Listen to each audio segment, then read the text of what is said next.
This is Michael Wilson. We're looking at the question, does Jesus' mother give good advice?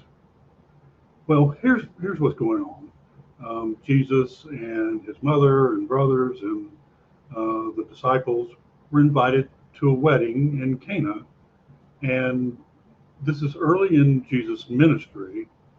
They ran out of wine, and his mother comes to Jesus and asks him to take care of it. And Jesus really doesn't give her a direct answer that he will or he won't, but Jesus says, my time hasn't come yet. And so his mother said to the servants, do whatever he tells you. So there were 6 stone water jars that were there for Jewish rites of purification, each holding about 20 or 30 gallons. And Jesus said to the servants, okay, fill the jars of water, and they filled them to the brim. And he said to them, now draw some out and take it to the master of the feast. So they took it, and lo and behold, it had turned into wine.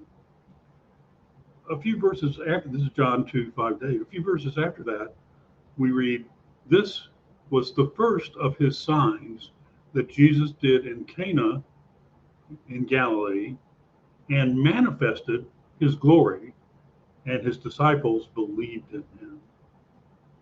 So there are 3 things we want to look at in terms of the question, did Jesus' mother give good advice, and why did she say what she said? And the first of these is, the purpose of this was not to do a miracle.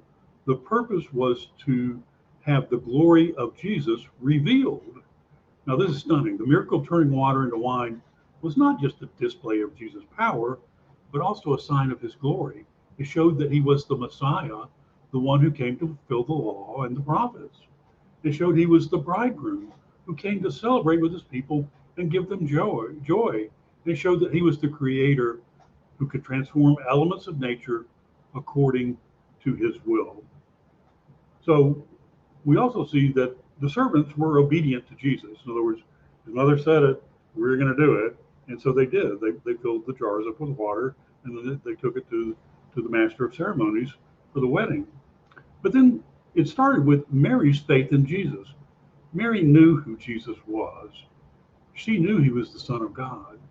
She had witnessed his miraculous birth and heard the prophecies about him. She trusted that he had the power and the authority to do anything that he wanted. And so she did not doubt or question his ability to solve the problem of the wine shortage. She simply told the servants to obey him. They did, and the glory of Jesus was revealed. Now, this verse challenges us to have faith in Jesus, obey him, and see his glory in our lives. He is able to do more than we can ask or imagine according to his good and perfect will. He invites us to join him in his work and share in his joy. He reveals himself to us as our master and savior, the one who loves us and gave himself for us. Now, that's some very good news, brothers and sisters.